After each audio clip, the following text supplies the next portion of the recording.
Ya, diri beribu tahun kita berdiri. Bagi orang yang banyak amalnya tentu cepat dia masuk ke surga. Bahkan ada orang yang tidak melalui sirat, mizan, hisab, directly into paradise, sudah masuk surga. Tapi orang-orang seperti kita, wah itu lama. Saya pernah ngomong kawan-kawan sesama rektor, semakin banyak mahasiswa kita, semakin lama kita masuk surga. Begitu ya. Sebab kita harus bertanggung jawab terhadap satu demi satu. 11.000. Kalau 11.000 itu ada satu saja yang merasa dizalimi, rektornya nggak masuk surga. Tapi kalau kita bersikap jujur dan adil, sangat cepat pula kita masuk ke dalam surga. Pikir begitu juga. Ada sekian juta penduduk beliau.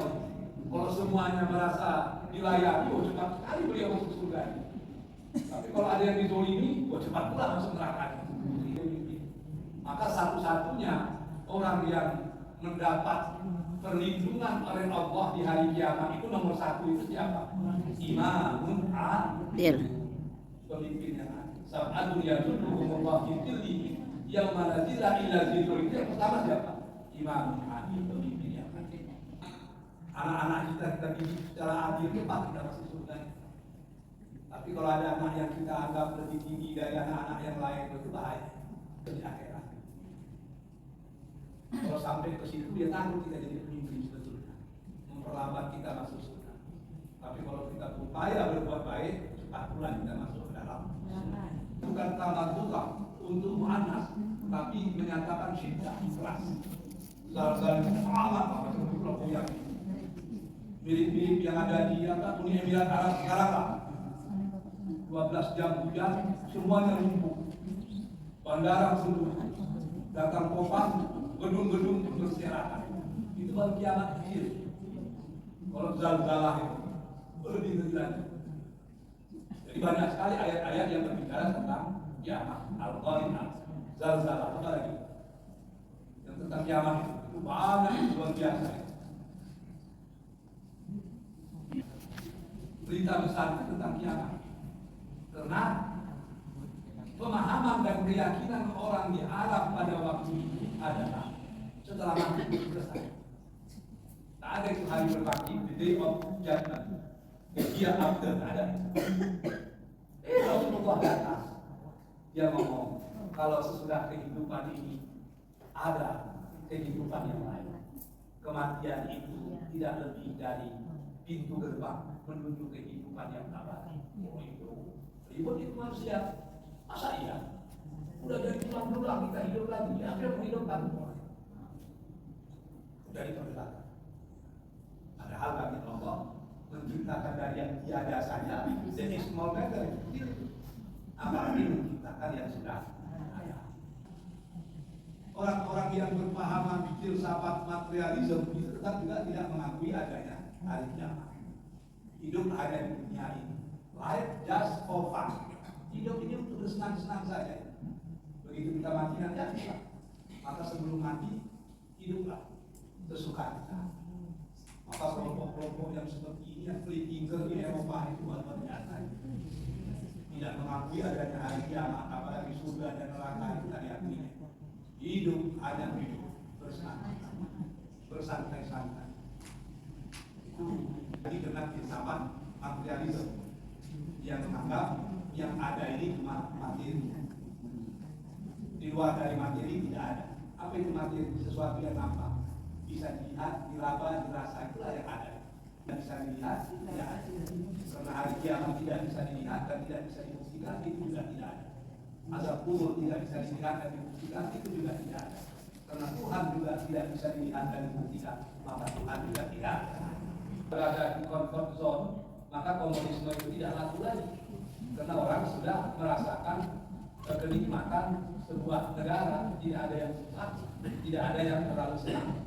Semuanya mendapatkan fasilitas dari negara, seperti negara-negara maju yang dapat berada. Dan apalagi komunisme. Agar komunisme masih laku, maka kemiskinan harus dipelihara.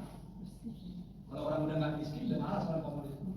Tapi kalau kemiskinan banyak, orang akan punya semangat memberontak itu. Karena kalau udah lapar, apa aja dilakukan itu. Pada berzakat di dalam galang, ya berzakat yo. Maka negara-negara kemiskinannya tinggi, ide komunisme itu cepat berkembang. Betul kata Rasul, kadal fakru ayyakuna kufra. Hampir-hampir kemiskinan itu bisa membawa kepada kekafiran. Kalau orang sudah miskin, orang kafir. Maka di daerah-daerah terpencil, orang susah karena bantuan. Si pemberi bantuan kadang-kadang membawa simbol-simbol agamanya, terjadilah pemurtadan. Jadi alim nabail adim yang pertama Rasulullah, yang kedua adalah yang kita kenal dengan hari kiamat. Alladzi hum fihi mukhtalifun, yang dalam masalah hari kiamat itu mereka berselisih. Ada nggak hari kiamat? Ada yang bilang ada yang bilang nggak ada. Ada yang bilang al-fatirul awwali itu hanya omong kosong saja itu. Masa sudah hancur tulang belulang bisa hidup kembali? Ada. Tapi secara akal hari kiamat itu mesti ada. Kalau hari kiamat tidak ada, itu berbahaya. Kenapa? Sebab di dunia ini tidak ada keadilan sejati yang didapatkan ada. Ada nggak pencuri yang sampai sekarang terlepas dari jeratan hukum? Ada nggak pemerkosa yang tidak dihukum? Ada nggak perampok yang tidak tersentuh oleh hukum? Tidak ada hari kiamat. Tidak ada keadilan yang sejati. Di mana orang yang benar akan mendapatkan balasan dari kebenarannya, dan orang yang salah akan mendapat balasan dari kesalahan. Dibikinkan pula lagu begadang jangan begadang, macam-macam. Maka dia tidak lagu tentang sensus, tentang semua kriminal kita di Indonesia. Bapak-bapak lah yang hafal lagu mengenai ramai. Jadi karena tidak ada keadilan yang sejati, manusia itu memerlukan keadilan yang sejati. Dan itu seringkali tidak didapatkan di dunia. Maka di akhirat dia mendapatkan. Karena hatinya pada waktu itu adalah Allah Subhanahu. Apa? Hari kiamat itu merupakan keniscayaan. Apa orang yang di penjara itu semuanya bersalah? Dan kita yang di luar ini semuanya orang baik-baik. Masalah itu. Tahu sekali-kali jangan begitu. Hari kiamat itu ada. Cuma kalbar kayak berapa. Kemudian kali-kali tidak, jangan kelak kalian akan mengetahui. Dalam ada dua huruf yang sering dipakai, yang menyatakan kelak, yang menyatakan akan. Yang pertama saufa ta'lamu. Yang kedua sin, saya'lamu atau sata'lamu. Apa bedanya? Kata ahli-ahli bahasa, jikalau Allah menggunakan kata-kata saufa ta'lamu, itu akan terjadi, tapi waktunya panjang. Tapi kalau Allah menggunakan sin, saya'lamu atau sata'lamu, itu juga artinya nanti, tapi jaraknya sangat dekat. Jadi kenapa Allah menyatakan tentang hari kiamat menggunakan saya'lamu, menandakan bahwa kedatangannya itu pasti dan sudah sangat dekat. Nabi dikatakan umat Muhammad ini dengan kiamat seperti sholat asar dan sholat maghrib. Bahkan ada ulama menyatakan ketika turun ayat wal asri demi masa, ada yang menyatakan wal asri maknanya demi waktu asar. Kenapa? Begitulah dekatnya kita dengan kiamat, seperti dekatnya asar dengan maghrib. Dekat sekali. Yang kita takutkan itu bukan kiamat kubro, tapi yang kita takutkan adalah kiamat sughra. Apa itu kiamat sughra? Jadi kalau kiamat kubro itu tanda-tandanya jelas. Dimulai dari banyaknya perempuan dan laki-laki, kemudian kemaksiatan kemaharajalela, kemudian terjadi peperangan di mana-mana, terjadi fitnah macam-macam, kebenaran dianggap salah, yang salah dianggap benar. Lalu muncul lagi gelombang yang lebih dasar, turunnya Ya'juj dan Ma'juj, turun lagi Imam Mahdi, turun lagi Nabi Isa, macam-macam. Nanti terakhir terbitlah matahari di tempat terbenam. Oh itu puncaknya begitu. Sebab biasanya matahari itu kan terbit terbenam, terbit terbenam, terbit di timur terbenam di barat, dia berputar. Kalau dia sekarang terbit di barat, terbenam di timur, artinya putaran itu kan berbalik. Itu sama dengan bapak-bapak naik mobil, lajunya 100 km sejam, kemudian dioper, kita menjadi gigi mundur, bagaimana? Gimana dia? Anjur ke sini. Begitulah yang biasanya begini, sekarang begini. Itu menandakan alam semesta kan hancur binasa. Jadi kata-kata terbitnya matahari di tempat terbenamnya itu bukan menyatakan sesuatu yang berbalik. Minum es sedingin-dinginnya, udah itu bapak-bapak minum air panas, apa yang terjadi? Mati itu meledak itu badan kita. Begitu juga matahari. Kalau dia terbit di tempat terbenam itu sama dengan kehancuran. Jadi tanda-tanda itu banyak. Tapi kiamat kecil itu yang disebut dengan kematian, tanda-tandanya sama-sama. Dulu konon kabarnya di zaman Bani Israil ketika pintu langit itu belum tertutup, manusia bisa bersahabat dengan malaikat konon kabarnya. Itu ada orang yang bersahabat dengan malaikat maut. Perjanjiannya cuma satu saja, kalau aku mau mati nanti tolong bawa berikan singa. Kalau dibilang itu nggak boleh singa, nggak boleh kira. Setelah itu berpisah mereka, bertahun-tahun berpisah, nggak ada informasi. Dia bangga, alhamdulillah belum ada tanda-tanda mau meninggal. Suatu hari tengoknya orang yang lebih tua dari dia meninggal, alhamdulillah belum ada tanda. Yang seumur dengan dia sudah ada meninggal, alhamdulillah belum ada tanda. Yang lebih kecil dari dia sudah ada meninggal, belum ada tanda.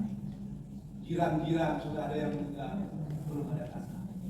Inilah yang ada berkabar dengan malaikat maut, belum ada informasi kabar. Suatu sore malaikat maut datang, dia pun bilang, apa sudah ada informasi saya akan meninggal? Kata malaikat maut, hari ini kau meninggal. Terkejut perasaan. Masa malaikat berdusta, malaikat berbohong. Karena kita udah bikin MOU. Kalau saya mau meninggal, Anda harus menyampaikan informasi. Tapi kenapa tidak Anda sampaikan informasi? Dengan tiba-tiba datang, langsung mau mencabut nyawa. Kata malaikat maut, sudah saya sampaikan informasi, tapi kau yang tidak memahami. Apa informasinya? Ciri-ciri orang mau mati itu adalah sudah ada orang yang lebih tua dari dia meninggal. Bapak-bapak udah ada nggak yang lebih tua dari bapak-bapak? Sudah ada yang seumur dengan dia pun meninggal. Kata bapak-bapak, saya pun banyak kawan seumur saya sudah meninggal. Sudah ada pula orang yang lebih kecil dari dia meninggal dunia. Sudah ada Pak? Jiran tetangga pun satu-satu sudah ada yang meninggal dunia. Bapak-bapak sudah ada? Itu kata malaikat maut kalau kita akan meninggal dunia. Dan coba bapak-bapak ambil isi yang lebih tua nggak ada meninggal, yang seumur satuan, yang lebih kecil ada juga. Jiran kiri kanan sudah mulai ada. Wah ini sudah semakin dekat. Apalagi sekarang semenjak di mal-mal harga barang di diskon sampai 70%, umur kita pun kadang-kadang di diskon sampai 70%. Mudah-mudah orang meninggal sekarang. Saya pernah ceritakan itu adik saya, adik di kampus, Dr. Hasbullah. Umurnya naik ke 72-73 ya, di bawah saya umur. Meninggal. Baru 15 hari, SK Profesor dulu. Belum lagi pidato pengukuhan, tapi udah gembira. Alhamdulillah, betul SK Profesor. Ya saya bilang alhamdulillah. Masih berumur kurang dari 50 udah profesor kan 50 lah. Bersyukur aja. Ya Allah. Akan pengukuhan nanti sekali. Jadi seminggu kemudian masuk rumah sakit, terus meninggal. Baru profesor, belum lagi dikukuhkan, udah meninggal. Ketika dia meninggal itu, saya dengan istri datang ke rumahnya, takziah. Saya tengok ramai orang-orang penyulis. Bercerita muda, orang cerdas kita, orang pekaris, meninggal 21, lalu profesor, belum lagi dikumpulkan kasihan, anak masih banyak yang sekolah.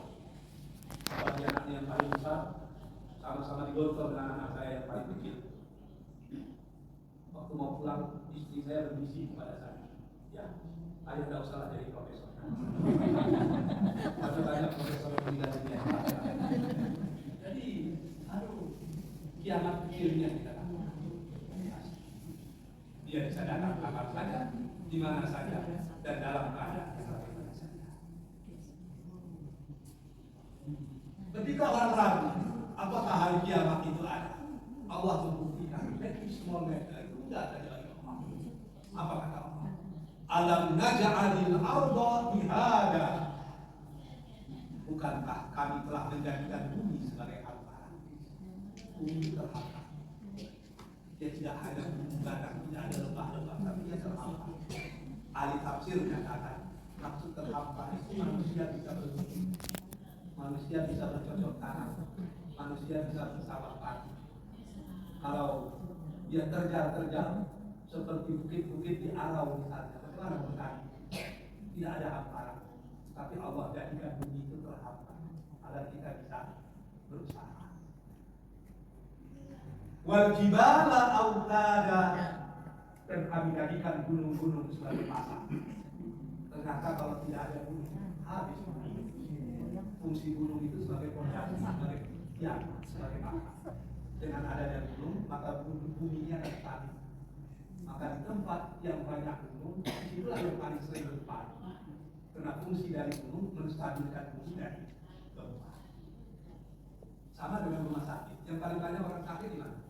Yang rumah sakit. Kenapa? Sebab fungsi rumah sakit itu menyehatkan orang yang sakit. Begitu juga. Daerah yang paling banyak gunung, paling banyak gempa. Saya ketika sekolah di Tawali Padang Panjang, awal-awal 80 itu setiap minggu gempa itu. Tapi karena udah tiap minggu gempa, kadang sehari ada gempa, tidak takut lagi kita gempa itu. Ada ketawa-ketawa kita gempa. Pokoknya Pak, kadang-kadang sekolah kami itu masih pakai apa namanya itu atap apa itu ya? Apa namanya itu? Yang dari atap yang dari apa itu dari semen itu aspek bukan aspek itu. Jadi genteng, masih pakai genteng. Ketika kita tidur malam, goyang masuk itu biasa. Karena di situ ada beberapa gunung kan, ada gunung Merapi, ada gunung Singgaras, ada gunung Tandike, ada bukit-bukit macam-macam itu. Bahkan tiap-tiap gunung itu bagi orang Minang lama itu ada penunggunya itu. Panggil-panggil itu kalau mau minta tolong. Si kalamami untuk kasihan tak karena kita minta pada. Untuk sudah katanya penguasa gunung Merapi, siap tak karena penguasa gunung Singgaras, si Cabiak kapan penguasa gunung Tandike atau apa. Kita kan nggak tahu juga, karena kita nggak tahu di mana tinggalnya. Dan dia nggak ada punya KTP itu kan susah kita. Untuk diyakini seperti itu. Jadi di mana yang banyak gunung itu kita sering. Kalau kita di Sumatera Utara daerah Abdas Lagi ya, Abad Jani itu ada gunung Singa, ada gunung Sinapa, gunung Sinabung, ada gunung apa lagi namanya itu yang masih apa lagi Sibaya, Sinabung, Sibaya, Sinabung itu masih punya sering terjadi gempa. Sebab fungsi gunung itu untuk menjadi pasak yang menstabilkan bumi dari gempa-gempa. Wa khalaqnakum azwaja, dan kami jadikan kalian itu berpasang-pasang. Apa maksudnya azwaja? Saling melengkapi. Kira-kira indah kan dunia ini kalau penduduknya laki-laki? Tentu berpasangan ada. Atau perempuan ada penduduk dunia ini? Tentu musnah, ada laki-laki. Maka laki-laki dan perempuan itu harus saling melengkapi. Suami istri itu harus saling melengkapi. Suami tidak boleh menyatakan dirinya yang paling hebat. Sebab tanpa ada istri, tidak mungkin ada sebutan suami. Kalau ada laki-laki tidak punya istri, lalu dia berteriak, saya lah suami sejati, ini ketawa orang. Istri juga tidak boleh menganggap dia yang paling hebat. Sebab tanpa ada suami, tidak akan mungkin ada sebutan istri. Kalau ada perempuan tidak punya suami, itu namanya gadis. Tapi dulu pernah punya suami namanya janda. Udah umur 40 lebih nggak juga punya suami, namanya perawan. Laki-laki udah umur 40 nggak juga punya istri, namanya punya pelaku. Jadi nggak bisa. Istri nggak boleh mengatakan paling hebat tanpa ada suami. Nggak ada sebutan istri. Suami nggak boleh menganggap dia paling menentukan. Sebab tanpa istri nggak ada pula sebutan suami. Maka suami dan istri disebut dengan azwaja, pasangan. Kenapa pasangan? Karena mereka harus saling menyempurnakan. Mereka harus saling melengkapi. Kita ini laki-laki ini lemah, bapak-bapak lemah kan. Saya dulu pernah kejadian, anak saya kecil, bulan puasa ini, istri saya sakit, demam. Dalam, saya coba, karena saya sekolah di pondok di Tawali, saya bisa masak sedikit. Anak saya kecil masih SD. Jam 3 pagi saya bangun, masaklah. Membangunnya anak itu payah, masak pun payah. Walaupun udah pakai rice cooker, tapi tidak. Untuk lauknya kan terpaksa Indomie, goreng apa namanya, telur dadar macam-macam. Hari yang kedua, saya bawa anak saya ke Lampung, nggak sanggup saya. Berat, luar biasa berat. Hari ketiga berdoa saya, cepatlah sembuh istri saya. Memang berat sekali. Nampaknya mudah tapi berat. Bangun jam 3 pagi, masak air, masak itu.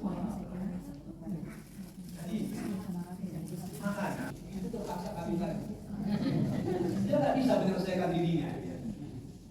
Tapi kalau istri yang kematian suami, itu jarang yang nikah. Apalagi kalau belum ber-50-an itu jarang.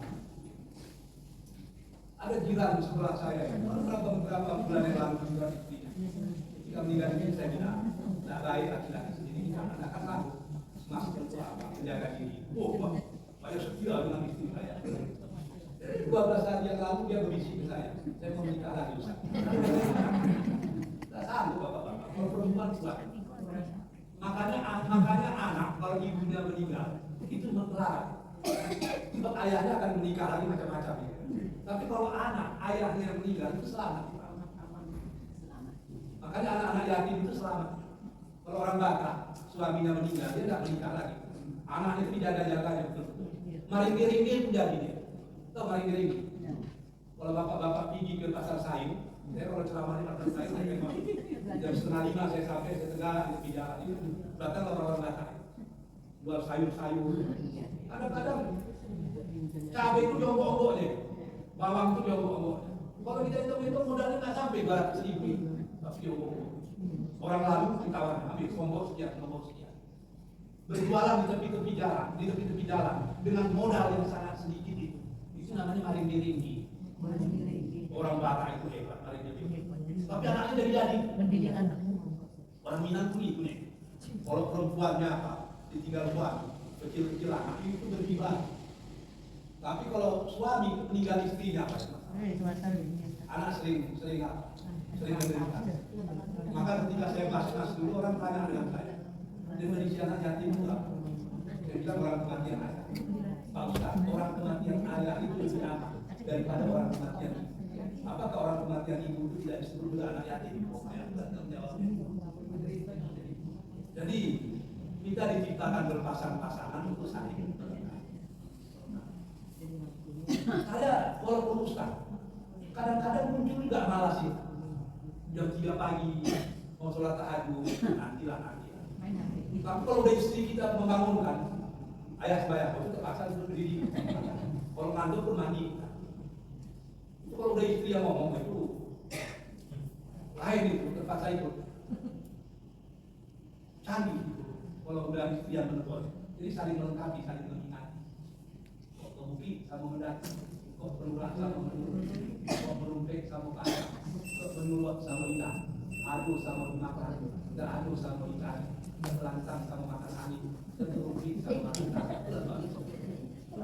Maka kita sudah menciptakan surga di dunia. Rumah kita adalah surga kita, baiti jannah. Kalau rumah sudah menjadi surga kita, itu indikator kalau kita akan mendapatkan surga abadi di akhirat. Tapi kalau rumah sudah jadi neraka, suami balik tak bilo-bilo, istri hilang entah kemana, anak-anak itu apa itu ya. Tidak usah bermimpi lah masuk surga. Tapi kalau rumah itu telah kenal. Kalau cari-cari di rumah macam mana caranya? Jadi waktu kita tahu yang jelek karena ada yang cantik. Kita tahu yang cantik karena ada yang jelek. Kalau orang ganteng semua, macam Haji Oi, macam Bang Saiful, mana ada yang jelek? Kita tahu mereka itu cantik karena ada yang jelek. Kalau mereka cantik, semuanya cantik, ada yang jelek. Ada yang pintar karena ada yang bodoh. Kalau pintar orang semua, salah Ustaz itu. Orang pintar semua.